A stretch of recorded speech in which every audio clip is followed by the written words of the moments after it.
Hola, buenas tardes. Bueno, para los que me conocéis, que soy del municipio, soy Irene Lara, concejal, en este caso en representación de la Consejería de Memoria Histórica del Ayuntamiento del Coronil. Como podéis observar en el díptico de la jornada, hoy iba a tener lugar la presentación del primer ponente, José María García Márquez, por parte de José Barragán Pilar, que por motivos laborales no ha podido estar hoy con nosotros y bueno, ya podéis comprobar que no soy Pepe, soy Irene y bueno. Para hablar de la represión militar en la provincia de Sevilla y en el entorno del Coronil no hay mejor persona, no podía ser otro, que José María García Márquez por su trayectoria. Decir que José María García Márquez hoy por hoy se ha convertido en el historiador riguroso, trabajador infatigable y en uno de los más prestigiosos conocedores de la represión franquista en Andalucía Occidental, especialmente en Sevilla y su provincia. Habiendo dedicado muchos años de su vida a la investigación de los hechos producidos a raíz de la sublevación militar de julio de 1936 y especialmente de la represión que le siguió.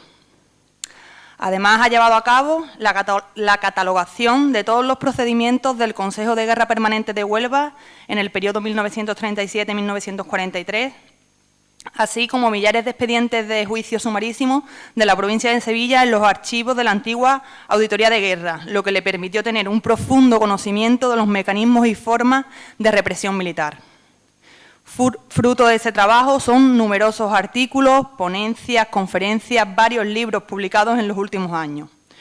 No puede haber jornada alguna, ni conferencia, ni trabajo serio de investigación sobre el golpe militar, la guerra civil y la dictadura franquista en este territorio que no cuente con la participación, arrojando luz sobre los crímenes, las torturas y el exilio sufrido por las innumerables víctimas sevillanas a través de los documentos precisos que demuestran de modo palpable la barbarie cometida por los militares golpistas.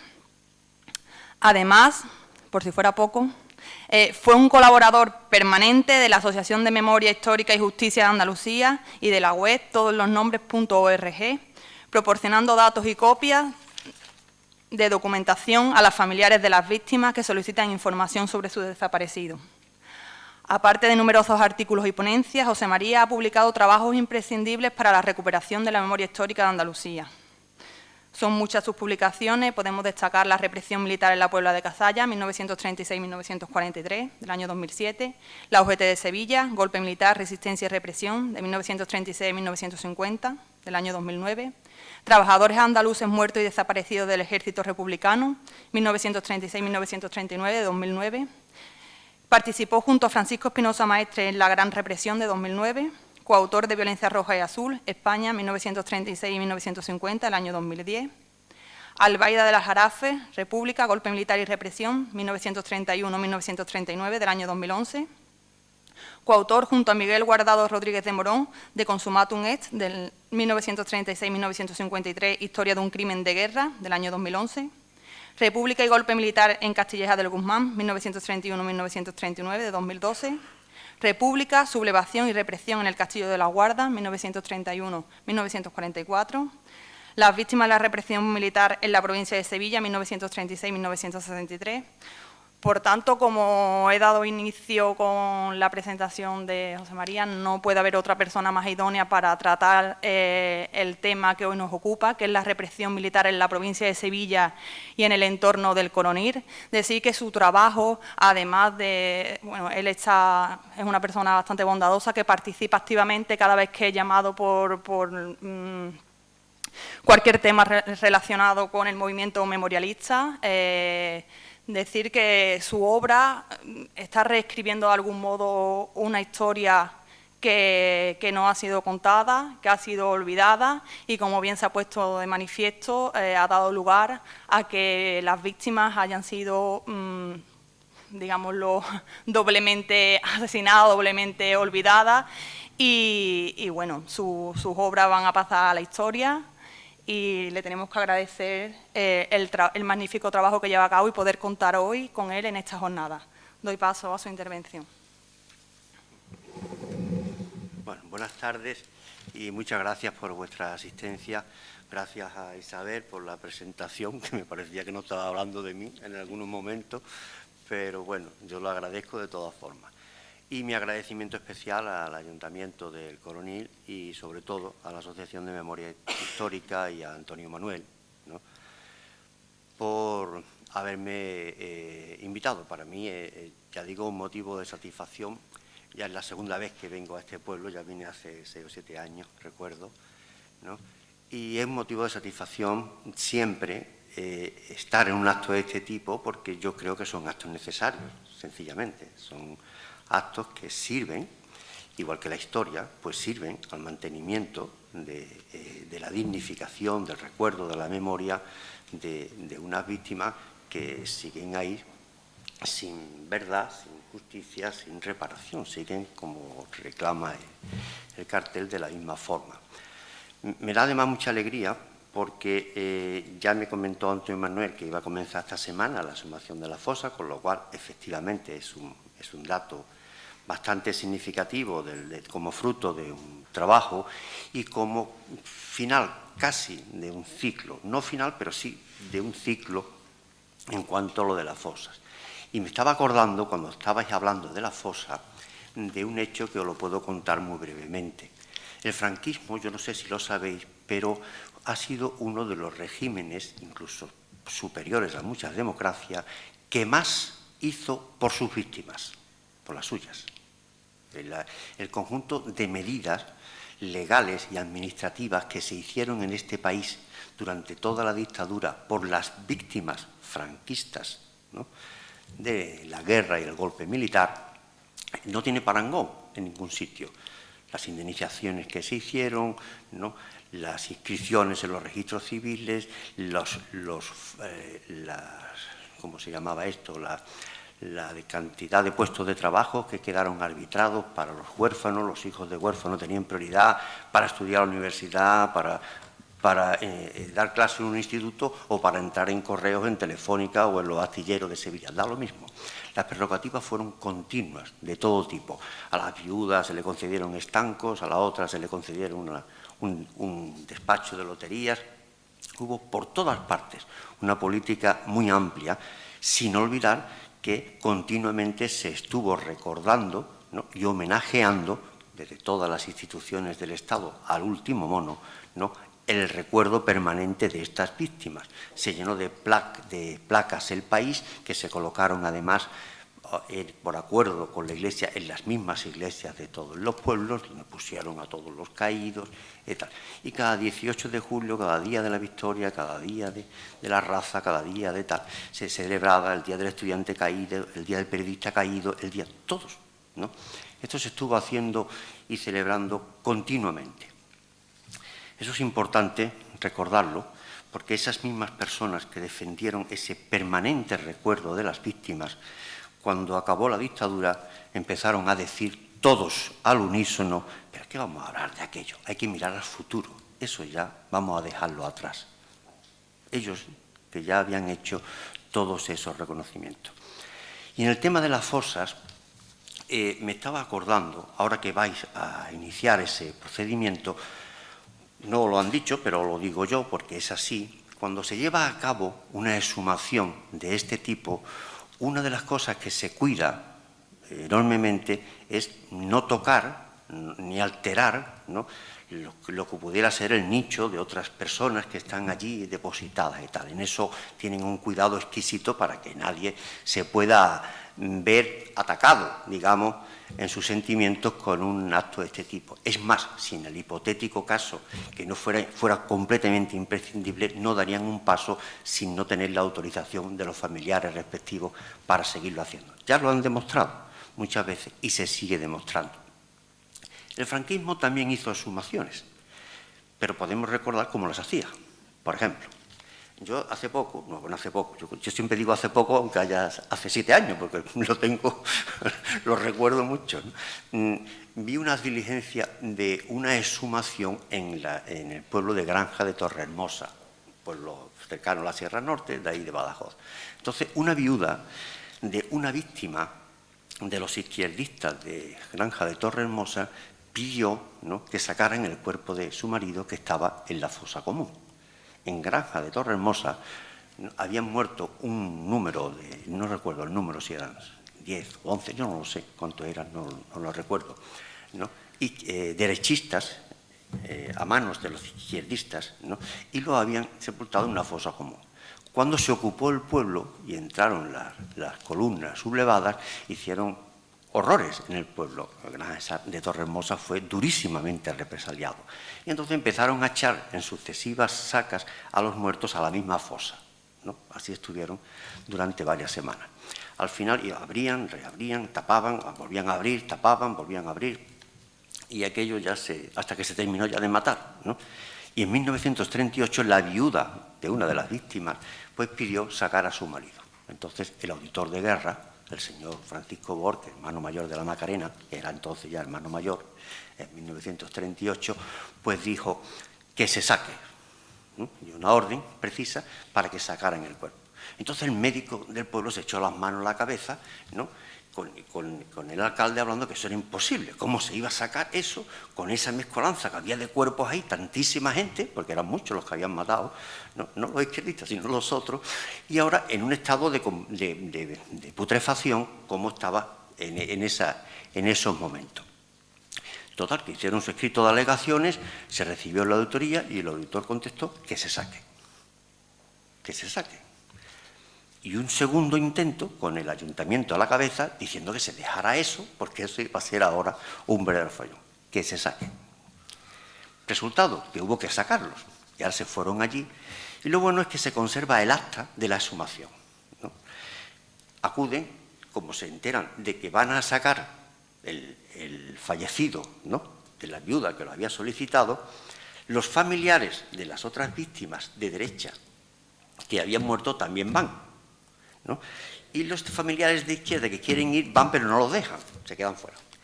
Y entonces empiezan a levantar la fosa y empiezan a aparecer restos, cadáveres, ¿no? Y entonces, según dice el acta, pues dice, no, este no es, y se aparta. Este no es, nos aparta. Y uno dice, ese sí, ese es mi marido, o ese es mi padre, apartado aquí, se saca aquí. Este es sí, este así, y así sucesivamente hasta que sacaron a todos los muertos de la fosa, a todos. Cuando terminaron, cogieron a los que se llevaron, a los que habían fallecido de derechistas, y a los demás los volvieron a meter y los volvieron a tapar. Y ahí siguen. Y ahí siguen.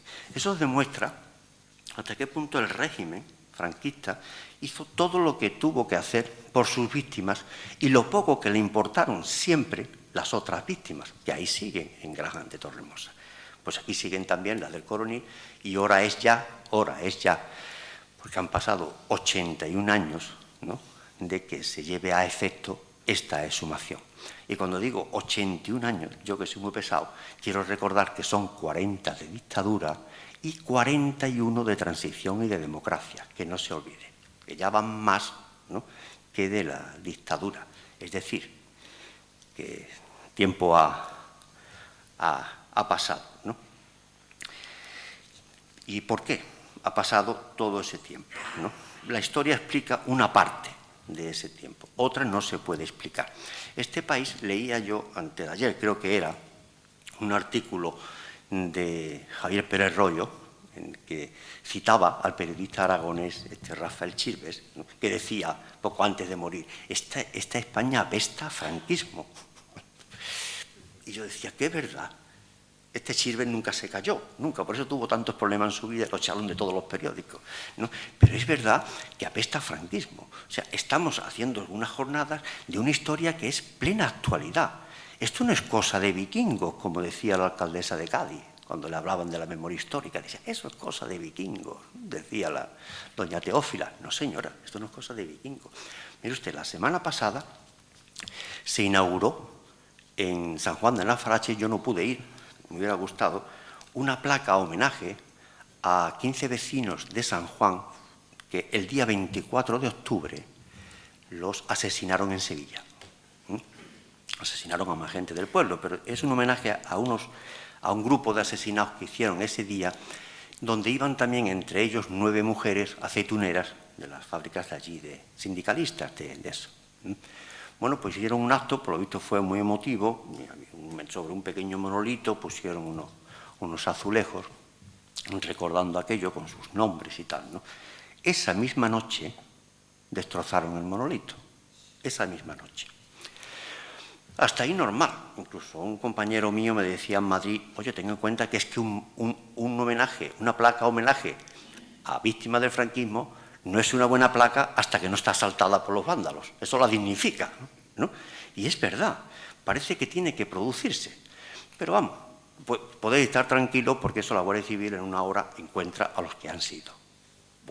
Digo yo, porque así por lo menos llevamos esperando de tantísimos ataques a tantísimas placas y tantísimos monolitos a que la Guardia Civil coja a los vándalos que lo han cometido. Por eso es una historia actual. Por eso decía Schirber que este país apesta a franquismo. Y podemos entrar en la historia. También en el tiempo que yo vine al Coronil hasta ahora han pasado muchas cosas, ¿no? Pero muchas de esas cosas han ido a peores, no han ido a mejor, no os voy a engañar.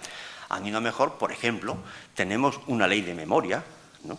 Que es modelo en toda España, que se aprobó en marzo del 2017 y que yo solamente espero, como yo no suelo confiar en las leyes, hasta que no veo cumplirlas.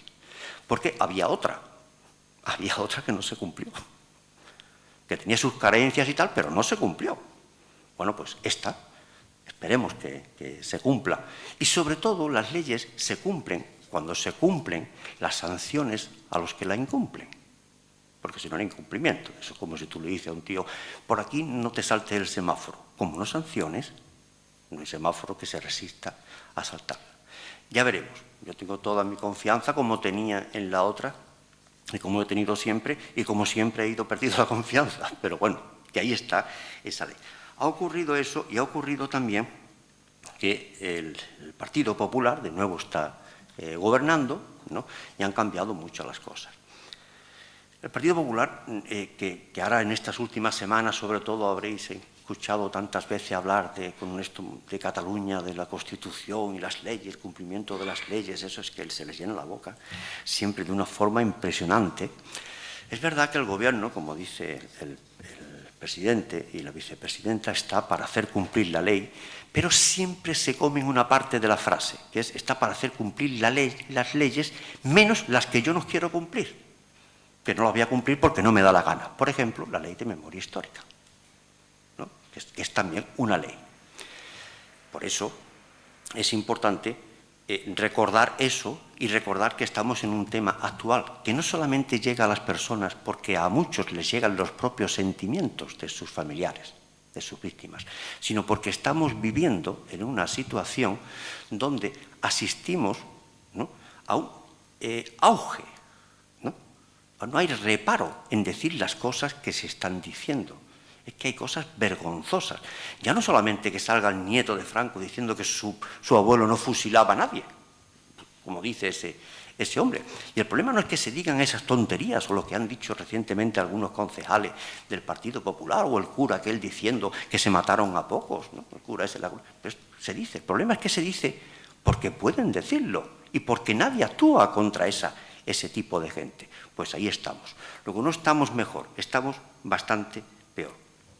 La historia a la que me voy a referir es una historia actual porque todavía no se ha conocido su verdad.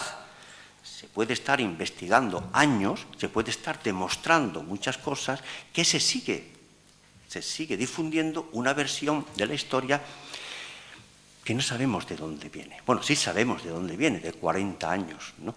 Pero que no es la historia que se está investigando.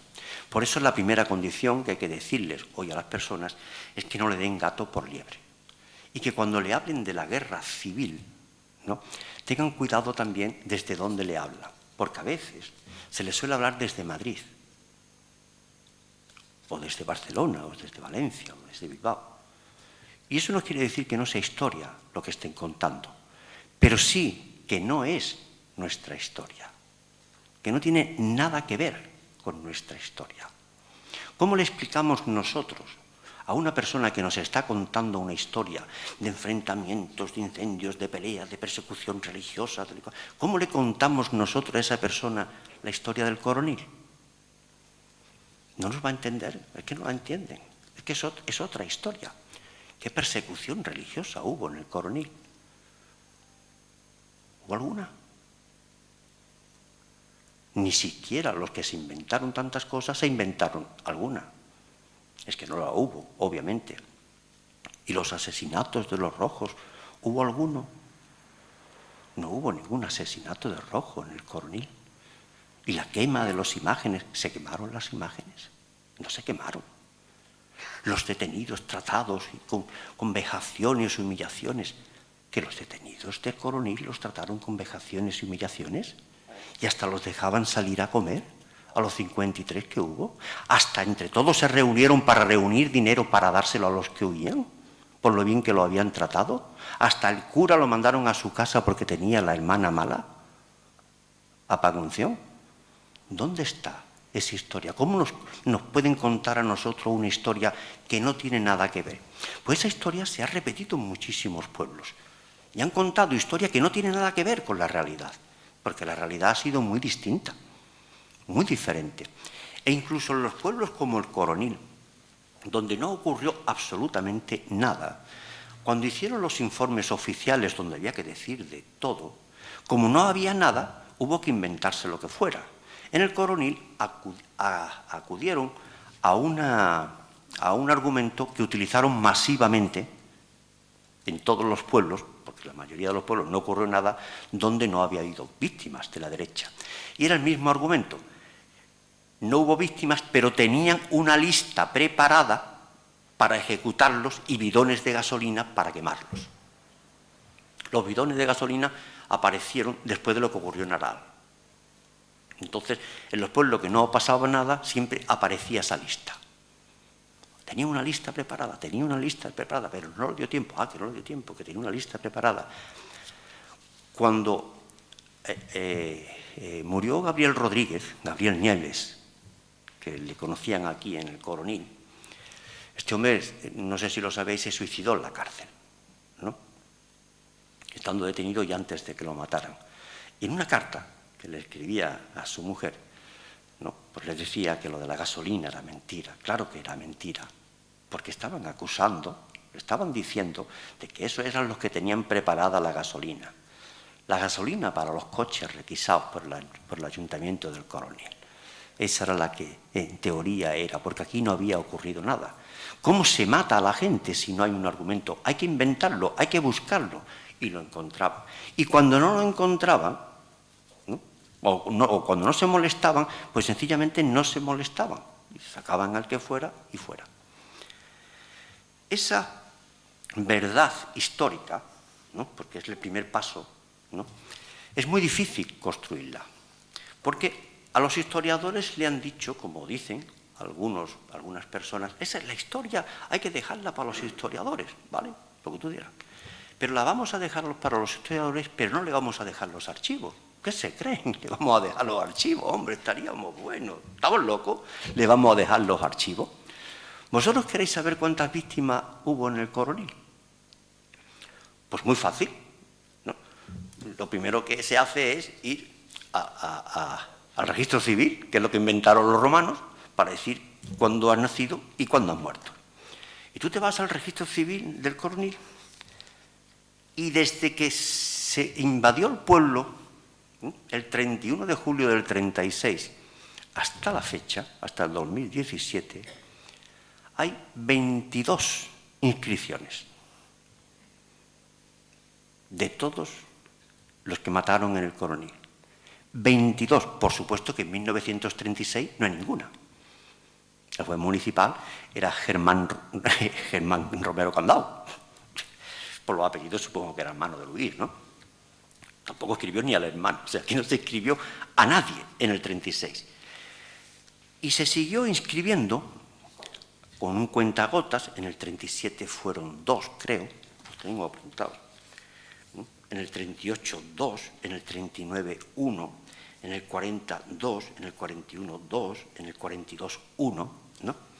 En todas esas fechas, no sabéis la importancia que tenía, sobre todo para muchas viudas, el conseguir la inscripción, porque sin la inscripción no podían hacer nada. Una viuda no podía acreditar que era viuda y, por tanto, no podía hacer nada. No podía ni vender la casa ni salir de viaje porque no le daban el salvoconducto si no lo firmaba el marido. No podía eximir al hijo de la mili porque si era hijo de viuda porque tenía que acreditar que era viuda. No se podía casar la hija porque el padre no tenía que dar la autorización, no la madre. En fin, todo era un sinfín, lo que era la legislación, entonces que una viuda se veía en un problema muy grave si no acreditaba eso. Y hacían lo indecible por conseguir la certificación de defunción con retraso, ¿no? Pero por lo que fuera. En muchos casos hasta se gastaron la mitad de lo que tenían sobornando para conseguir ese certificado, que hay historias verdaderamente dramáticas. Bueno, pues el señor juez municipal de aquí, del Coronil, aquí se estuvieron inscribiendo, como digo, todos esos, y hasta 1942, en esos casos que se fueron inscribiendo en ese chorreo, en esos 11, pues ponía causa de la muerte, pues ninguna. ¿Por qué va a poner una causa de muerte? Y ahí están, el que quiera verlo, que vaya al registro civil, causa de la muerte, nada. Igual que los otros siguen vivos porque no lo han inscrito, estos han muerto y no sabemos por qué han muerto. ¿Por voluntad propia han muerto? ¿Qué es esto? Eso os demuestra hasta qué punto se hizo el ocultamiento. En 1951, es cuando aparece la primera causa de muerte en una inscripción, que fue la de Antonio Caña. Este hombre lo habían matado el 14 de agosto del 36 y el juez puso como causa los sucesos acaecidos con motivo del glorioso movimiento nacional. Por eso murió este hombre, por los sucesos acaecidos con el glorioso. Este hombre no murió amarrado en la tapia del cementerio, ¿qué va? Este hombre murió por los sucesos acaecidos en el glorioso movimiento nacional. En 1953, la familia de Justo Saborido, Blanco, que lo mataron en Aral, ¿no?, logró escribirlo y el juez puso como causa la lucha nacional contra el marxismo. Así que Justo Saborido murió luchando contra el marxismo. Prodigioso, ¿no? Esto era la justicia en este país. Y solamente un caso, el de José Leonis García, figura una causa que se ajuste a lo que pasó. Porque a este hombre sí le pusieron en 1957 con motivo de serle aplicado el bando de guerra al entrar las fuerzas nacionales, que fue la verdad de lo que ocurrió. Cuando entraron las fuerzas nacionales, lo cogieron y le aplicaron el bando de guerra. Pero bueno, tampoco había que preocuparse porque iba a llegar la democracia. Y llegó la democracia. Pero cuando llegó la democracia, tampoco se iba a poner qué es lo que pasó. Por eso digo que son 40 y 41 años, no son menos, ¿no? Y entonces se inscribieron a 8 casos. De los 22, 8 están inscritos ya en democracia, entre el año 80 y el año 83. Fijaros, en el año 80 y el 83, ¿no?, que ya estábamos en Europa y todo, ¿no? ¿Cuál fue la causa que anotó el juez en estas muertes? Pues herida por arma de fuego. Así murió. Lo que no sabemos si fue manipulando una pistola o cazando, ¿no?, o él se pegó un tiro con una pistola que iba a matar a alguien, ¿no? En ningún caso, ¿no?, en ningún caso los registros civiles recogieron lo que había ocurrido. Entonces, ¿cómo vas a hacer tú la historia del Coronil si eso es lo que tienen los registros civiles? Si todavía te faltan más de 120 personas por inscribir al día de hoy. Todavía siguen vivos en los registros civiles. ¿Qué clase de dato vas a sacar tú ahí? Pues no te preocupes, te vas al libro de cementerio de aquí del Coronil y por lo menos sabes a los que enterraron. Pero no hay libro de cementerio. Ni en el Coronil, ni en Montellano, ni en Morón, ni en La Puebla, ni en Aral, ni en Marchena hay libro de cementerio. No hay, se quitaron todo del medio. Tan solo se ha conservado uno. Y porque una persona tuvo el detalle de apartarlo, el de Osuna, ¿no? Eso es como se oculta la historia. Pero si queréis de verdad saber lo que pasó, pues os tenéis que ir a los responsables, a los que dirigieron la represión. Así que vamos a ir al cuartel de la Guardia Civil a decirle que nos diga, ¿no?, que nos diga a quién se le aplicó el bando de guerra aquí. Pues a ver si sois capaces de ir al cuartel de la Guardia Civil. Pero en el hipotético caso, ¿no?, que fuerais y le dijerais, quiero ver los archivos, os diría, yo no sé dónde están. Los archivos se sacaron de aquí y se mandaron a Sevilla. Y si vosotros vais a la comandancia en Sevilla, os dirán, yo no sé dónde está, os lo digo yo, ¿no? Que ya sé el camino, ¿no? Eso está en Madrid. Y entonces tú te vas a Madrid, y vas a Madrid, mire usted que venga a ver, yo no sé dónde está eso, ¿no? Entonces, ¿quién sabe aquí dónde están los archivos de la Guardia Civil? La Guardia Civil es tan torpe, tan estúpida, que no sabe dónde están sus archivos. No, hombre, por Dios, ¿cómo va a ser la Guardia Civil tan torpe y tan estúpida? Esos archivos han desaparecido por algo divino, algo mágico, algo milagroso. No están los archivos. Bueno, pues vámonos a los que se enviaban los originales de esos archivos, que era a la Capitanía de Sevilla. Allí hasta se ríen de ti. La burla, la estafa de la historia ha alcanzado proporciones gigantescas. Y los que quitaron estos archivos del medio y los de la Delegación de Orden Público, donde estaba la ficha personal, ¿no?, del señor Manuel Mateo, del señor José Pérez, de Luis Romero Candau, de Francisco Rodríguez, allí estaban los expedientes con sus hojitas y con la denuncia correspondiente, quién lo denunciaba y por qué, y con la hora de entrada. Ahí estaban todos. ¿Dónde están? Pues se quedaron en la Jefatura Superior de Policía de Sevilla cuando terminó la guerra. Ahí se quedaron los fondos de la Delegación de Orden Público.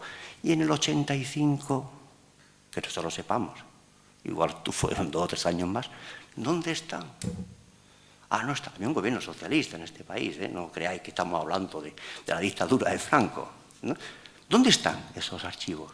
Nos han estafado, es que no aparecen. Y los responsables que mandaron quitar del medio estos archivos están vivos.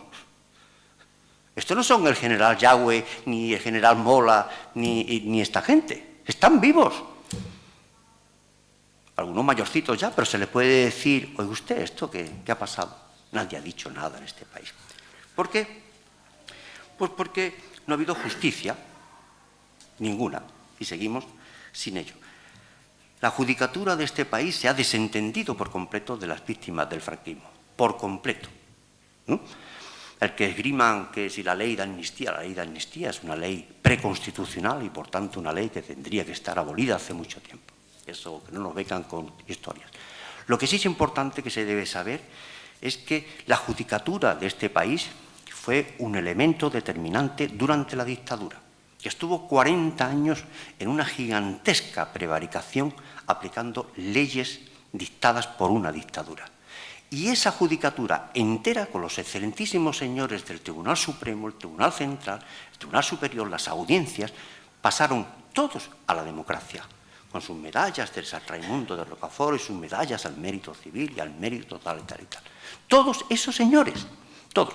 Y muchos de ellos ejercitaron su carrera en consejos de guerra sumarísimos pidiendo penas de muerte. Y se pueden citar muchos casos, tenemos muchos sacados, de esos excelentísimos señores, ¿no? Entonces, ¿qué justicia se puede esperar? El caso es que ya esos señores han ido muriendo y lo que lo ha sucedido, aquí sigue todo igual. Sigue todo igual. Yo creo que la única tentativa que hubo fue lo que hizo el Baltasar Garzón en el juzgado de instrucción número 5 de la audiencia. ¿Y cuánto tiempo duró Garzón? Dijeron que la justicia en España es lenta. ¿Lenta? ¿Qué te crees tú? Lenta será para unas cosas, para otras cosas tú no sabes lo rápida que es la justicia. Eso como cuando dicen, vamos a cambiar la Constitución. Cambiar la Constitución se cambia por la noche. El artículo 135 se cambió así, en una noche. El PP y PSOE, ¿no? La cambiaron y se quedó a cambiar 1 hora y pico. O sea que no. Esos son argumentos para yo qué sé, para domésticos, ¿no? El resultado es que no tenemos esa justicia. Y ahora, con esas dificultades, tenemos que reconstruir una historia. La historia de la represión en la provincia de Sevilla y la historia de la represión también en el marco, en la comarca, digamos, del Coronel. Nosotros, después de las investigaciones que han venido haciendo muchas personas, porque esto no es una persona, estos son muchas personas, las sumas de muchos trabajos, sabemos cómo se produce el golpe en Sevilla el 18 de julio. Sabemos cómo triunfa y sabemos también cómo se organiza la represión. En un primer momento, en las primeras horas y días de la represión, exactamente hasta el día 22 de julio, es decir, los primeros 4 días, ¿no?, el funcionamiento represivo de los militares sublevados es el mismo que los militares han mantenido siempre. ¿Cuál? Yo voy haciendo procedimientos sumarísimos por una auditoría de guerra. Yo te detengo a ti, venga, a disposición de un sumarísimo, venga tú, otro sumarísimo, a ti te fusilo, a ti 20 años, a ti 10 años, un sumarísimo en 3 días resuelto, fuera. El procedimiento es el que habían usado siempre y así empiezan a hacerlo. El problema es que muy pronto se dan cuenta que encuentran una resistencia, con lo que no contaban, ¿no? En muchos pueblos se están encontrando a gente que resiste, que se opone, cuando ellos estaban acostumbrados al zapatazo de siempre militar, ¿no? Y además se dan cuenta de que en las principales ciudades del país el golpe ha fracasado. Entonces ahí se cambia. Y mientras que del 18 al 22 se publican bandos represivos, ¿no? Diciendo no se va a hacer esto, los textos tal, serán condenados, tal y cual, todo lo que sea, bueno, son muchos bandos, no lo vamos a leer ahora, pero en todo se dice serán juzgados en juicios sumarísimos. Pero cuando llega el día 23, dice, se acabó, ¿no? De juicios sumarísimos, nada. Aquí se va a fusilar sin juicio. Y no solamente lo dicen de palabra, lo escriben, e incluso algunos de estos bandos se publican en la prensa, que ahora se quieren como ocultar, y están ahí. En esos bandos ya se llama directamente a los comandantes militares a eliminar a la gente. No hace falta juicio de ninguna clase.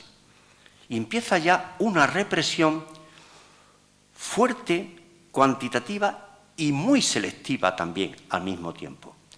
El día 25 de julio, después de llevarse a cabo estos bandos, se nombra un delegado militar, del mismo Queipo de Llano, para que se encargue de llevar a cabo la represión, que es el capitán Manuel Díaz Criado. Quizás no se hubiera podido encontrar a otro mejor. Manuel Díaz Criado fue el que dirigió el asesinato de los 4 trabajadores en el Parque de María Luisa en julio del 31, el que llevó también el atentado contra Manuel Azaña, que afortunadamente falló. No era un desconocido Manuel Díaz Criado, ¿no? Cuando se hace cargo de la Delegación de Orden Público. Entonces se organiza la represión en base a una jerarquía militar muy simple. En la cabeza está Queipo de Llano. Fijaros si la historia es actual, que todavía está en la Macarena. O sea, fijaros si lo que estamos hablando nos rodea, ¿no? Con 2 brazos, uno es Cuesta Monereo, que es el jefe de Estado Mayor, y otro es Francisco Borges, que es el auditor de guerra, y el delegado expreso para el orden público, que es el capitán Díaz Criado, que interviene a su vez hacia los comandantes militares de cada localidad, de cada pueblo. Y esto es importante que se conozca, muy importante. La represión se lleva a cabo en todos los lugares de este país a través de los comandantes militares. Los comandantes militares son nombrados por las columnas que van ocupando los pueblos y son de diferente grado. En los pueblos importantes, como podríamos llamar aquí un Morón o un Utrera, no sé, Marchena, Cazalla, Lora del Río, pueblos importantes, el comandante militar normalmente va con la columna. Es un mando, un sargento, un brigada, un teniente, depende, que va con la columna y queda nombrado como comandante militar. Ahí. En otros pueblos lo que se hace es nombrar comandante militar al comandante de puesto de la Guardia Civil. Y en pueblos muy pequeños, se da el caso, en Sevilla creo que son 3 casos, donde no había cuartel de la Guardia Civil, y entonces nombran comandante militar, ¿no?, al jefe de la gestora que acababan de nombrar, ¿no? Eso en los pueblos muy pequeños, pero los hay también, ¿no? Bien, ese comandante militar es el que dirige la represión.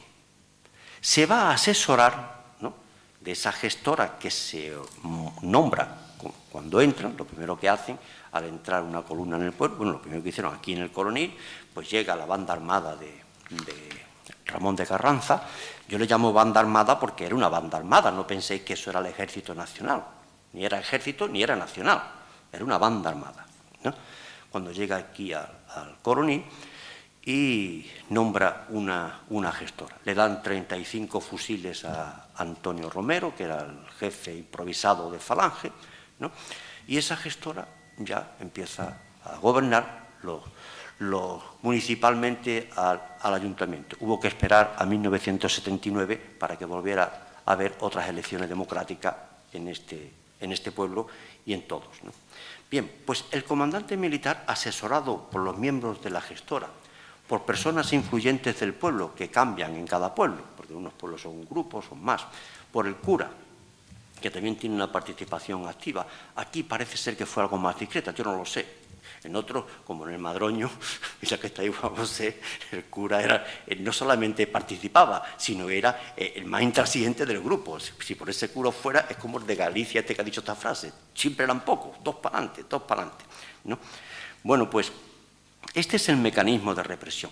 Y no se puede permitir aquí tampoco el gato por liebre, tampoco se puede permitir que se cuente la represión como rencillas entre hermanos, aquel le quitó la novia y el otro lo mató de coraje, aquel para no pagar una deuda le pegó un tiro, aquel no sé qué. Eso es mentira, pero mentira en todos los casos. Es que no se pueden admitir, aunque os vengan y os lo digan en la cara, porque aunque fuera cierto, que es la verdadera lectura, es decir, puede haber una motivación ahí, pero no se mata a nadie sin la autorización y la orden del comandante militar. Es el comandante militar el que dice, esta noche este y este. Eso es lo que siempre se ha querido quitar del medio. De acuerdo que a lo mejor aquel, ¿no?, que te ha asesorado a ti en la mesa, ha dicho, pues este tío era muy rojo, no sé, y lo hacía por un interés personal, pues vale, esos intereses mezquinos y tal y cual, y el otro decía no sé cuánto, claro, puede decir lo que sea, pero quien daba la orden era ese. La represión, las familias la vivieron de otra forma. No la vivieron en la mesa, donde se decidía, o ahora veremos los que se decidían en Sevilla. La represión se vio en las casas, que entraron y se llevaron a tu hijo, a tu marido, a tu madre. ¿Y quién se la llevó? Fulanito y menganito. Entonces, ahí está la represión. No, esos son los perros ayudantes de los que están dirigiendo la represión. No te confundas, que no por quitarle responsabilidades a ninguno, pero no te confundas, porque siempre, toda la dictadura pasa lo mismo, interesa que se quede en el marco de la guerra civil entre hermanos, ¿no?, lo que no es una guerra civil entre hermanos, y es una represión militar, como reprimen los militares, organizadas en todos y en cada uno de sus detalles. En todos y en cada uno de sus detalles. Con los comandantes militares es que en los primeros días empiezan a enviar como ganado a muchos detenidos a Sevilla.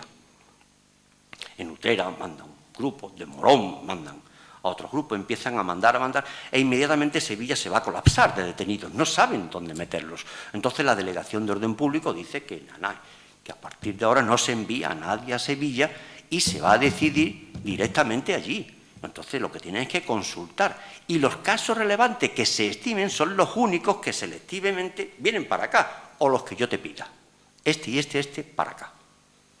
Entonces, ¿qué pasa? Vemos que en Sevilla pues, se asesina a alcaldes de Huelva, a jefes de estaciones de ferrocarril, al médico tal que se lo traen para allá, a uno que tenía una fábrica de allí, gente muy selectiva que desde Sevilla lo han reclamado y lo han matado allí, y otros que los propios de los pueblos deciden, hablando con ellos, si los lo envían o no. Es decir, la represión siempre está organizada. Los militares no saben actuar de otra forma. Es lo más burocrático que existe. Pero también para matar. También para matar. De todo hay papeles. De todo hay papeles. Mirad. Claro, como han estafado esa parte. Mira, el mismo día 18 de julio, fijaros, el mismo día 18 de julio, el aparato militar de información está funcionando a pleno rendimiento. De todas las detenciones que se empiezan a producir en los pueblos de Sevilla y de todos los envíos y traslados de presos que se están dando, de todos se envía información a la Capitanía Militar. Y a todos los nombres le abren una carpetilla. A todos sin excepción. Antes se archivaba así, una carpetilla era un folio doblado, con objeto de meter luego dentro los documentos que hubiera. En esa carpetilla se ponía el nombre y el motivo que lo llevaba a la carpetilla. Ponía fulanito de tal, trasladado de la prisión de Carmona a prisión provincial Diatao, ingresado en el barco prisión Cabo Carbuello. La mayoría de ellos se ponía también al lado X2. X2 quería decir que ya se lo habían cargado, ¿no? Es una clave militar de pena de muerte, ¿no? Bueno, pues esos papelitos los tenía todo el negociado de información de la división de investigación, todos. Y gracias a esos papelitos, cuando iban quitando de en medio a tanta gente que se fue eliminando, luego los reutilizaron, le daban la vuelta a la carpetilla y volvieron a utilizarlo en otra carpetilla. Por eso, en el archivo de la Auditoría de Guerra, que había tantísimas carpetillas y nos pusimos a mirarlas, encontramos tanta información, porque estaba en el otro lado. Tú dices, ¿y es posible que desde el primer día estuvieran informando de todo? ¿Cómo que sí es posible? Sabían perfectamente todo, porque diariamente llegaban los partes de las comandancias militares. Las comandancias militares funcionaban como un cuartel en pequeño, y todos los días tenía que dar el parte de novedades. Todos. Hubiera ocurrido algo o no hubiera ocurrido, como cualquier servicio de guardia de un ejército, de un cuartel cualquiera. Si no ha ocurrido nada, sin novedad. Pero ahí se reflejaba fulanito detenido, menganito sancionado, sudanito se ha ahorcado en la cárcel, ¿no? O fulanito, menganito, se le ha aplicado el bando de guerra en tal sitio, a tal hora y por tales. Y vosotros diréis, es así, es así. Así son los que hemos encontrado. La desgracia nuestra es que hemos encontrado muy pocos de esos partes, porque no quieren que aparezca. Por eso ahora, hablar de represión es tan difícil, porque hablamos de los resultados de la represión, pero la mecánica que llevó la represión a cabo es más cruel aún que lo que hicieron. Por eso es tan vergonzoso el ocultamiento que se tiene. Para llevar a cabo la represión en la provincia, ¿no?, desde el primer momento se organizaron columnas. Ellos llamaban columnas, eran como bandas, ¿no? Columnas que estaban muy bien pertrechadas, tenían medios, ¿no?, con toda clase de fusilería de asalto, ametralladoras, piezas de artillería. Casi todas las columnas llevaban una, dos o tres, depende la importancia que se le diera. Mortero, un servicio de sanidad, un servicio de ingenieros, por si se tenían que hacer puentes o arreglar vasos o lo que fuera, ¿no?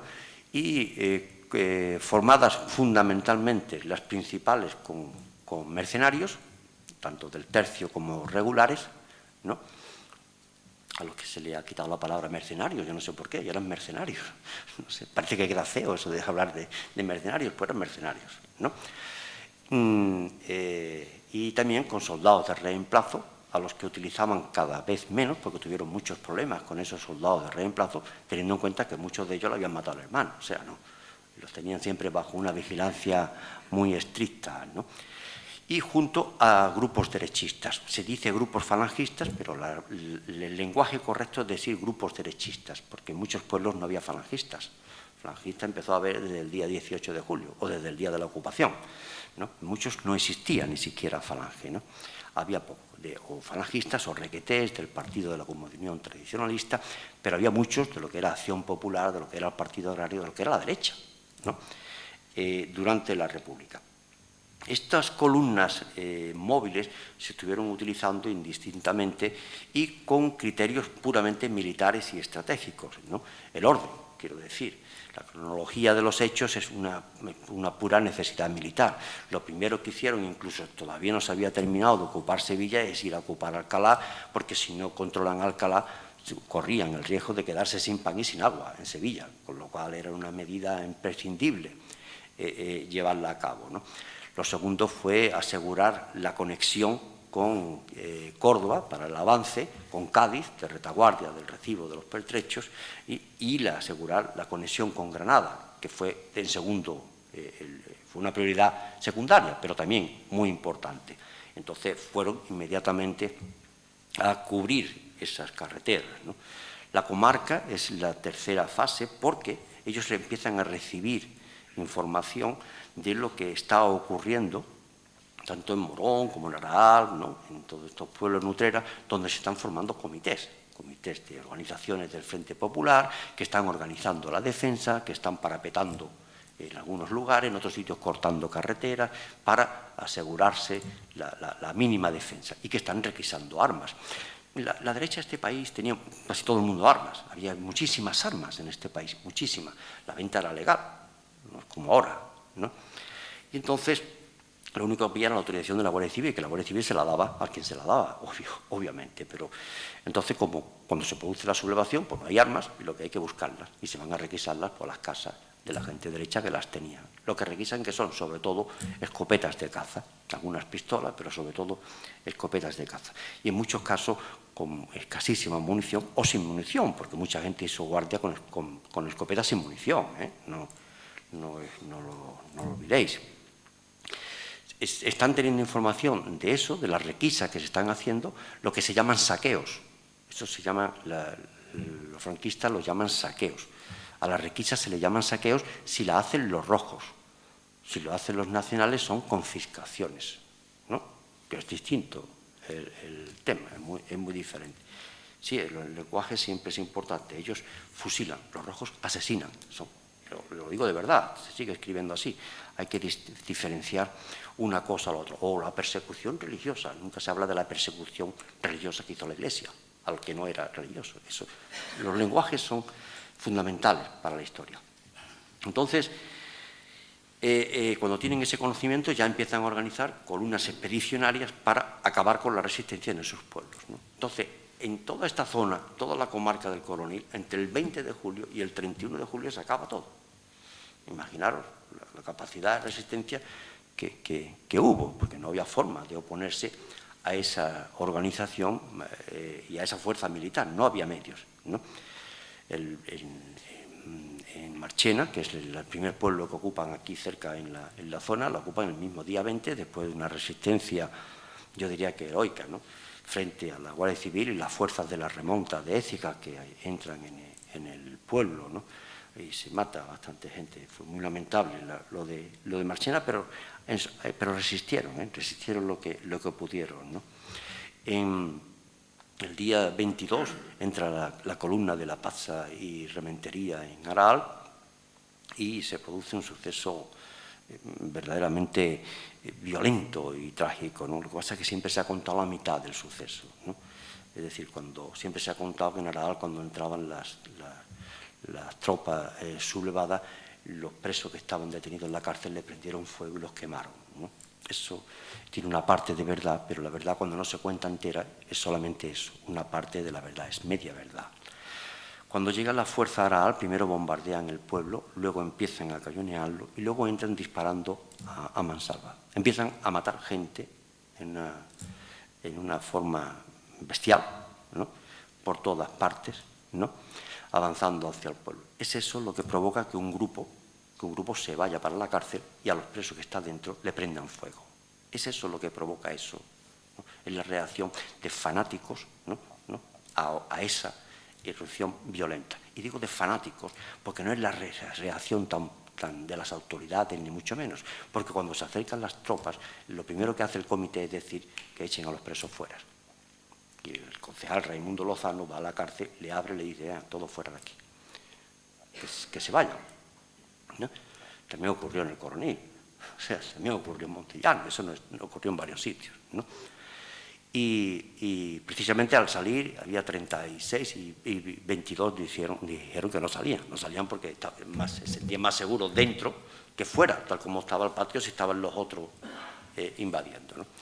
El caso es que cuando el señor La Pasa y el señor Álvarez Rementería llegan al centro del pueblo con una desbandada general de la gente, después de los tiroteos que se están haciendo, pues cuando ven lo que ha ocurrido en la cárcel, organizan, ¿no?, lo que se podría calificar, porque de hecho lo fue, un corral humano, ¿no?, con cuerdas, delimitan una zona en la misma plaza de la corredera, empiezan a reunir gente a punta de pistola, con una selección en una mesita que colocan, este sí, este no, este sí, este no, donde hay los derechistas de Aral, y empiezan a ametrallar masivamente a una cifra que todavía no se puede determinar, no se puede.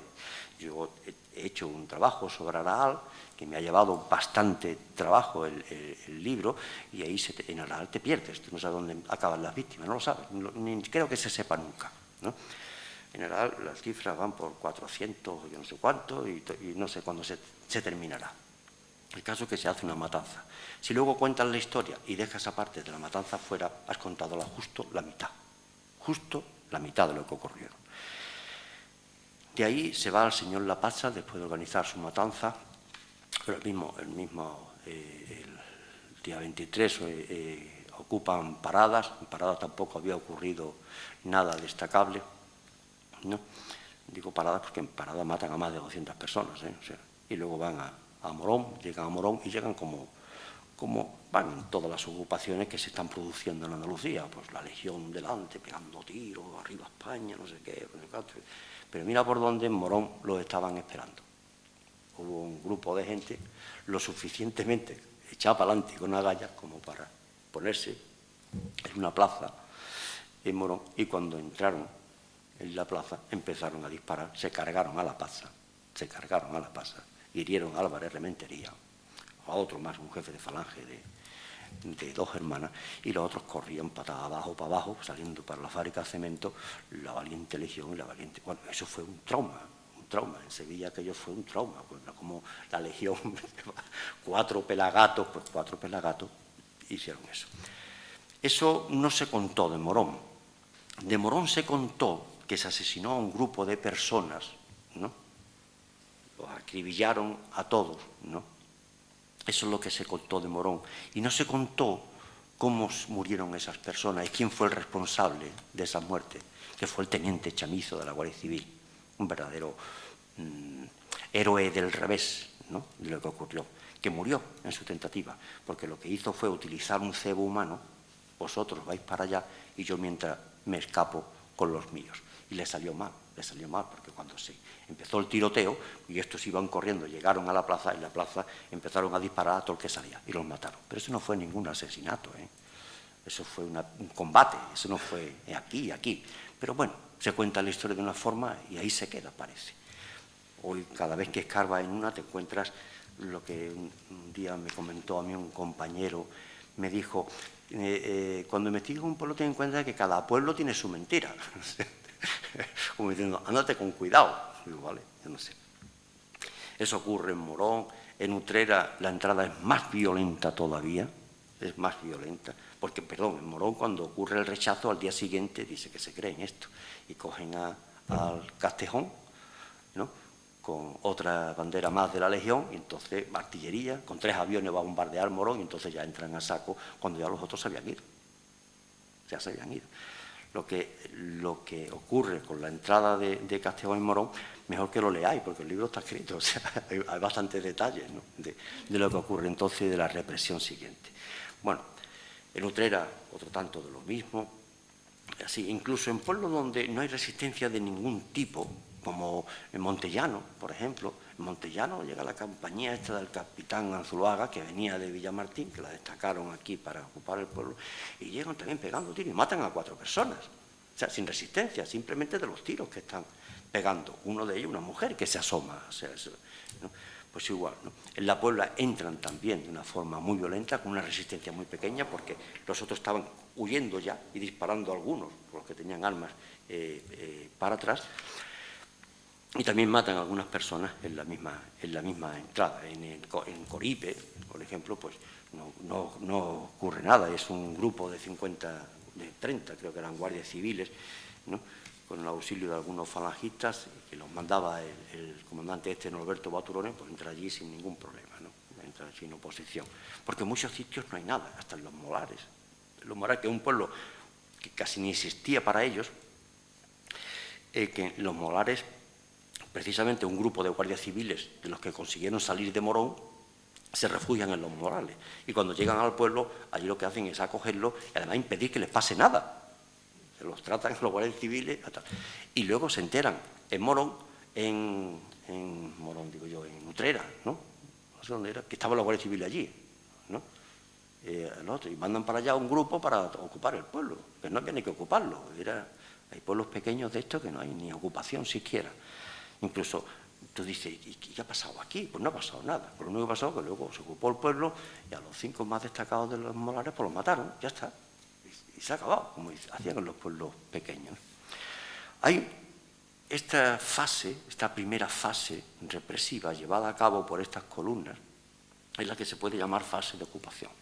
Y esta fase sigue una fase minuciosa, sin prisas y organizada, que es donde se lleva a cabo la gran represión, que es una vez que los pueblos ya están ocupados y a través de los comandantes militares, con esas comisiones auxiliadoras, en algunos sitios sin comisiones siquiera, se empieza ya a organizar la represión selectivamente. Se detienen a muchísimas personas y se van organizando una tras otra las sacas.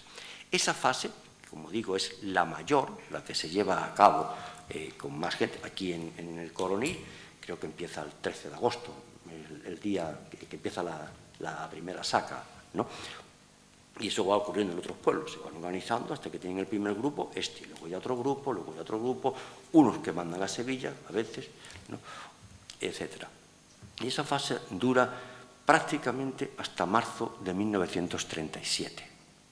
Y digo prácticamente porque no quiere decir que después de 1937 no se le aplicara al bando de guerra a alguien sin juicio, que también los hay, ¿no?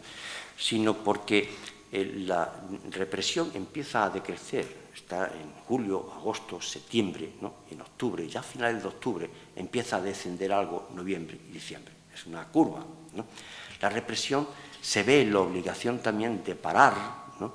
Por varias razones. Uno, porque hay muchas personas huidas. A medida que las columnas avanzan y se sabe lo que está ocurriendo, de los pueblos huyen cada vez más personas, ¿no? Si de Marchena no huye casi nadie, no se huye, de Araal huyen un centenar, ¿no? De Morón huye un millar, o sea que eso va todo aumentando, ¿no?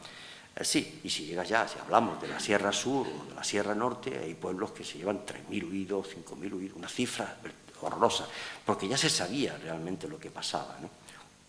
La gente huye masivamente y mucha gente todavía en la primera fase, en esta fase, pues no huye. José Pérez, de aquí del Coronil, cuando ve unos cuantos que están montando en un camión, que se van, recuerdo de haberlo leído, ¿no? Están montando en un camión, pues le dice, venga, que se vaya con él. Y él le dice, pero yo para qué me voy ahí, si yo qué he hecho, ¿no? Gabriel Rodríguez también, el que citamos antes, pues dice lo mismo, pero yo ¿por qué me tengo que ir? ¿Qué me van a hacer a mí? La gente no piensa, no sabe lo que se le viene encima. Pues ¿qué te va a pasar a ti? Tú eres una persona señalada en Izquierda Republicana, tú eres un concejal, tú eres un teniente de alcalde, y los cargos son los cargos. En esa fase, por ejemplo, tiene mucho interés, como se ve en todos los pueblos de Sevilla, en eliminar a los más representativos, que suelen ser muchas veces los alcaldes. ¿Quién era el tío más representativo de Montellano? Juan Pérez Mendoza, pues lo matan. Y de Utrera, pues Juan Sánchez, que se llamaba como el alcalde de aquí, pues lo matan. Y en Marchena, a Luis Arispón, el alcalde, pues lo matan. Y en Parada, a Antonio Hurtado, pues lo matan. Y así van matando a todos. Y en Aral, a Manuel Antequera, pues lo matan. Y además públicamente, aunque tenía 71 años, porque también hubo matanzas públicas. Y mira por dónde tú dices, pero aquí a quién no han matado. Pues mira, no mataron a dos porque no lo cogieron. Aquí no matan a Olmedo, Manuel Olmedo, el alcalde de Morón, porque le pilló en Madrid. O sea, es que si no, Olmedo dura lo que un caramelo en la puerta de un colegio, ¿no? O Juan Sánchez, el alcalde del Coronil, no sé cómo lo decían de apodo, no me acuerdo ahora. Juanito, no, tiene otro apodo. Bueno, da lo mismo. Porque consigue un aval fundamental, que es el del cura. Es el del cura. Y un cura en esa fecha es mucho cura. Y es Antonio Pagunción al que le debe la vida el alcalde del Coronil. Porque eso es inusual, ¿eh? Los alcaldes o tienen muy buen aval o desaparecen todos. Tú dices, bueno, pero ¿por qué matan a los alcaldes? ¿No? Habría que preocuparse de decir, bueno, ¿qué han hecho? ¿No? ¿O de qué delito lo voy a acusar? No, es que son representantes de una institución que quieren eliminar. Y los eliminan, y hay tenientes de alcalde, y pues no hablemos de presidentes de sindicatos, de casas del pueblo, de centros obreros, ¿no? Donde se centra la de eso. A su vez, en esa fase de los bandos de guerra, que como ya digo es selectiva por una parte, también se hace un ajuste de cuentas general de lo que ha sido el período republicano. De forma que los sindicalistas que más se han destacado en las reivindicaciones de ese periodo son los que más directamente sufren la represión. Los jornaleros que más se han destacado en esas luchas son los primeros que van a caer y a los que masivamente eliminan. La represión es sobre todo una represión a jornaleros, a los de abajo, a los de más abajo, ¿no? Ahí es donde se vuelca. Y en esos ajustes del periodo anterior, aquí por citar un caso, porque hay en todos los pueblos, pero ya que estamos en el Coronil, yo no me resisto, hay un caso que es clave también para ver lo que es ese ajuste, que es los sucesos que ocurren aquí el día de piñata del Carnaval del 36, que cayó en el día 1 de marzo del 36. El día 1 de marzo, pues había un grupo de aquí que estaba celebrando el día de piñata, entre unos cuantos pagaron un ataúd de madera para simular el entierro de Gil Robles, que se hizo en muchos pueblos de Sevilla, porque había perdido las elecciones, ¿no? Y era la parodia de hacerlo. Incluso uno iba vestido de alegoría de la República, sabéis cómo es la mujer que representa a la República, con su cuerpo, uno iba así y tal, ¿no? Entonces la manifestación se le fue, la procesión, porque no era una manifestación, se le fue sumando gente, chiquillos y todo, ¿no? Y salió la Guardia Civil, claro, salió la Guardia Civil a disolverla. Y cuando empieza a disolver la manifestación, porque quiere, no porque tenga ningún derecho a hacerlo, eso lo hace la Guardia Civil en muchísimos sitios. La historia de la Guardia Civil durante la Segunda República es una historia siniestra, ¿no? A todos los niveles, ¿no? Pues, salvo hay sus casos excepcionales, no creáis que no hay casos de excepción, por supuesto que los hay, ¿no? En la provincia de Sevilla, si aproximadamente eran unos 500 guardias civiles, pues me parece que son 11 los que no se sublevan, ¿no? En la ciudad de Sevilla, que eran 250 casi, ni uno, todos se sublevaron, todos, menos el jefe, el coronel Blanco, que no se enteró y lo apartaron, pero no, que se sublevó, yo creo, pues no se enteró, ¿no? Bueno, pues entonces sale la Guardia Civil a disolverlo y un guardia civil pues le da con la culata a una mujer, Isabel se llamaba esa mujer, le da un golpe, y uno que está en la acera, Antonio Carmona se llamaba, le dice al Guardia Civil que esa no es forma de tratar a una mujer. Entonces él se vuelve y dice, esto y tú eres so canalla, pum, y le pega un tiro. Le pega un tiro aquí mismo, en la calle Doctor Escasi, aquí, entonces ¿dónde estamos situados? Ahí en la calle Doctor Escasi, en el comienzo. Se mete en la casa de un médico que vivía ahí, en esa calle, para refugiarse, lo saca, ¿no? Y le dispara en el suelo, allí en la calle, delante de todo el mundo. La gente huye despavorida y tal, ¿no? Bueno, aquello provoca una denuncia, tal y cual, y una denuncia tan clara, tan evidente. La Guardia Civil dice que le han agredido, todos los testimonios que eran falsos, lo único que consiguieron es testimonio a su favor de un aspirante a la Guardia Civil, del Coronil, y uno de derecha muy señalado también del Coronil, que también habla a favor de la Guardia Civil, que fue agredida, aunque él no estaba allí, con lo cual, pero bueno, esos testimonios siempre eran así. El caso, que era una cosa tan evidente por la de testimonios que hay, ¿no? Que el caso lo procesan al otro, ¿no? Y bueno, se va dilatando, como defensor, nombra a Carlos Gómez Cobián, quién era, pero bueno, y al final deciden pedirle 17 años al tío por homicidio, no sé cuánto le pidieron. Bueno, el caso es que pidieron una prórroga y tal.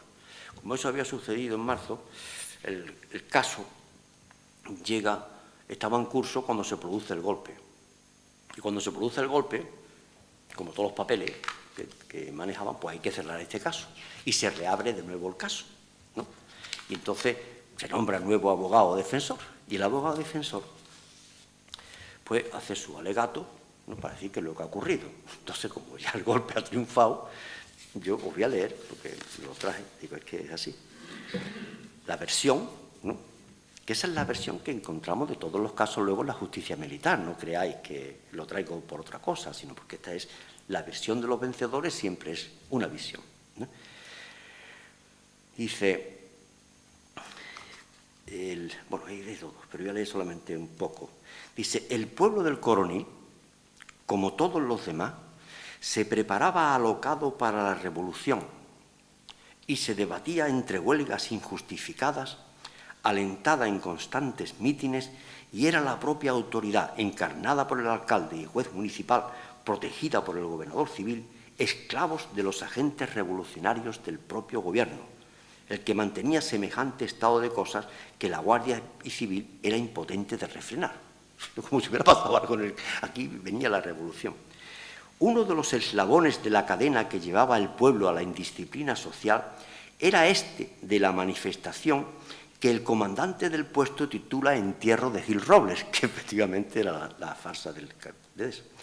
El motivo fútil, al parecer, una mascarada inofensiva, pero en realidad una provocación más para llevar el miedo y la desorientación a las personas de orden y un reto más a la Guardia Civil, tanteándola para familiarizar al pueblo a insubordinarse contra ella y después poderle arrollar llegado el momento elegido. Esta es la versión del día. Los dirigentes marxistas cuidan de que en la mascarada figuren mujeres y niños. Aquí está todo organizado, este es el oro de Moscú. Y tras ellos esconden sus aviesas intenciones, cuales eran que algunas de ellas, como por ejemplo Isabel Hidalgo Rodríguez, ¿no?, que fue a la que le pegaron el culatazo, entre otras de las concurrentes a la pretendida mascarada, dieran lugar a algún incidente que sirviera de pretexto para provocar, insultar o agredir a la fuerza. Y la mejor argumentación a esta hipótesis es la relación que acompaña a este alegato, en la cual se comprueba el merecido castigo que tuvo esta desdichada mujer, que la hayan matado después. O sea, la prueba es, fíjate, como no sería que la hemos matado, como pasó con todos los testigos, que lo hemos matado. Es el argumento. Se trata de un guardia con viejo historial en el instituto y de una conducta intachable. La unanimidad de los deponentes en el sumario en acusarle es la mayor prueba de su correcto proceder, ya que por la relación citada se ve fácilmente la filiación extremista de todos los testigos que nos hemos cargado, y sabido es que fueron preparados con anterioridad a la llegada del juez, como puede comprobarse por la declaración del folio 109, donde declara el aspirante a la Guardia Civil, ¿no?, odiado por el pueblo, según él, decía el aspirante, y por ello no puede cumplir su sagrada misión, ¿no? Si se hubiera podido deponer en el sumario con libertad, fijaros lo que está diciendo, cuando ya no existía libertad para deponer un sumario, seguramente se hubiera esclarecido que la decidida intervención del guardia Bernal, al reprimir con la mayor energía la agresión de que fue objeto, al empezarse por los manifestantes a lanzar piedras contra la fuerza, evitó un día de luto al instituto, porque indiscutiblemente aquello era como la señal convenida para que comenzara la lucha. Y como el pueblo es cobarde, se dio cuenta de que la fuerza estaba decidida a no dejarse arrollar y adoptó el papel de víctima, que es la otra faceta de los provocadores de disturbios. Confiadamente espero, señores del Consejo, que no privaréis de la hora de defender a la verdadera España a este guardia civil que supo alzarse en contra de la tiranía en la memorable fecha. Comienzo de una nueva era en la historia de la patria y la absolveréis libremente por ser así de justicia que pido. Y acompañaba la relación de los testigos. Fusilado. Fue absuelto, como podéis ver, ¿no? El asesino Bernal, que ese es su nombre, fue absuelto. Pues esa es la historia. O sea, la historia de un momento y de otro. Tú tienes que buscar la historia dilucidando entre un mar, un verdadero mar de manipulaciones y de ausencias de documentación que muchas veces no sabes por dónde tirar. Y si con los medios que tenemos hemos podido reconstruir lo que hemos podido reconstruir, no os quiero decir la historia que se podría contar el día que estos archivos, que supuestamente son públicos, porque de todos han transcurrido más de 50 años y más de 25 años de la muerte de algunos de los que figuren en él, ¿no?, pues ese día podremos construir otra historia. Decir que esa fase de los bandos de guerra, que se desarrolló hasta febrero del 37, se alargó durante febrero porque hubo que eliminar a unos cuantos que volvieron de Málaga y sobre la marcha los fueron eliminando en ese mismo mes, ¿no? Empezaron los llamados consejos de guerra sumarísimos, ¿no? Los consejos de guerra sumarísimos se sucedieron hasta la creación del Tribunal de Orden Público, o sea que eso hubo muchos años y siguieron llevando a cabo ese proceso represivo. Ya con menor intensidad en cuanto a las ejecuciones, no era necesario.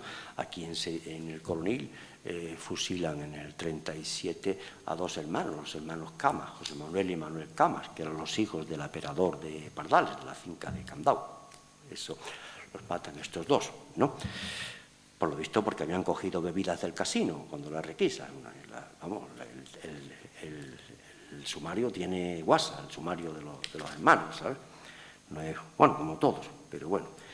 En definitiva, que esa fase se prolonga y una última fase que ya a partir del 39, con todos los retornados de los que consiguieron huir, que a todos se les purgó, a todos se les procesó, ¿no? Salvo aquel caso aislado, los hay algunos perdidos, que tuvieran un aval excelente de su pueblo y que trajo consigo también nuevos fusilamientos, nuevas condenas, nuevas penas de prisión y tal. Si a eso le sumáis lo peor de este periodo, que fue el hambre hizo estragos. No sé si lo sabéis, pero el hambre hizo estragos, ¿no? Solamente con los censos, ¿no? Actualizados, con sus propios índices de nacimientos y de funciones, y además actualizados en relación a los procesos vegetativos, ¿no? En la provincia de Sevilla, en el año 40 y 41, que fue el año del hambre, sobre todo empezó en el 40 a manifestarse, se desató en el 41 y todavía se mantuvo en parte en el 42, luego hubo otro periodo en el 44, 45, con intensidad en el 46, pero el año gordo fue ese. Murieron en la provincia de Sevilla un mínimo de 12.500 personas. Estamos quitando las funciones normales. Un mínimo de 12.500 personas, por hambre, que hizo estrago. En la propia cárcel de Sevilla mueren 400, la cárcel de Sevilla tenía capacidad para 400 presos, pues la cárcel de Sevilla mueren 434 presos en el año 41 de hambre. Cuando hablamos de hambre, no solamente es de que no como, sino que no como, se te asocian un conjunto de enfermedades que te van a destrozar, ¿no? Ese es el hambre, ¿no? Pues esa fue la terrible fase de represión que terminó de hundir a este país en la dictadura, ¿no? La gente no pudo levantar la cabeza, entre otras cosas, porque tenía que comer, ¿no? A partir de la dictadura incluso hubo tentativas guerrilleras muy heroicas, que trajeron también una época de represión y muerte para muchas personas, una represión muy brutal, que llevó a cabo sobre todo la Guardia Civil. Pero el caso es que la consolidación de la dictadura se produce de manera firme y férrea para garantizarle mucho tiempo. Quiero ir terminando, no sin decir que una dictadura no son un grupo de militares de derechas contra un pueblo, Eso no penséis que es así. Una dictadura son miles de personas que apoyan un sistema. No solamente es fuerza bruta, hay muchas personas que se benefician de las dictaduras, que viven de ellas y que defienden a las dictaduras. No lo olvidéis nunca, porque os podéis confundir de esa fuerza, de ese franquismo, y mientras más se desarrolla en el tiempo, más fuerte es, no menos, más fuerte es. Eso no quiere decir que cuando llega la muerte de Franco, de pronto salen muchos franquistas que son de centro. Bueno, pues ya está, si usted es de centro, ¿qué quiere usted que yo le haga? Yo recuerdo el mitin de José María Aznar cuando se fundó el Partido Popular. Como habían perdido ya varias elecciones seguidas, decidieron cambiar el nombre de Alianza Popular, ¿no? Y cambiaron el presidente. Claro, el presidente era de Alianza Popular. Cuando se crea Alianza Popular, se van al Palacio de Congreso de Madrid, se reúnen allí 3.200 delegados y terminan todos en pie diciendo Franco, Franco, Franco, Franco. Esa fue la creación de Alianza Popular, ¿no? Pero luego, de pronto, esto hay que cambiarlo. Sale un señor que se llama José María Aznar y dice que representa al centro derecha. Yo me acuerdo de aquella intervención, digo, esto es magia. De pronto sale, la derecha se convierte en centro, una cosa así. Bueno, el caso es que la dictadura se ha mantenido se ha mantenido férreamente, ¿no? Hay muchas personas que defienden sus propios privilegios al defender a la dictadura y así estamos. Quisiera terminar con la misma frase que empecé, que leí del periodista Rafael Chirves. Esto nos está llevando a una situación en que este país, nos guste o no, apesta a franquismo en muchas cosas. No lo digo de broma, no lo digo de broma, porque esto parece que está desatado, esto parece que va más. Yo estoy viendo una evolución que digo, yo no sé, pero bueno, si me equivoco, ojalá me equivoque, ¿no?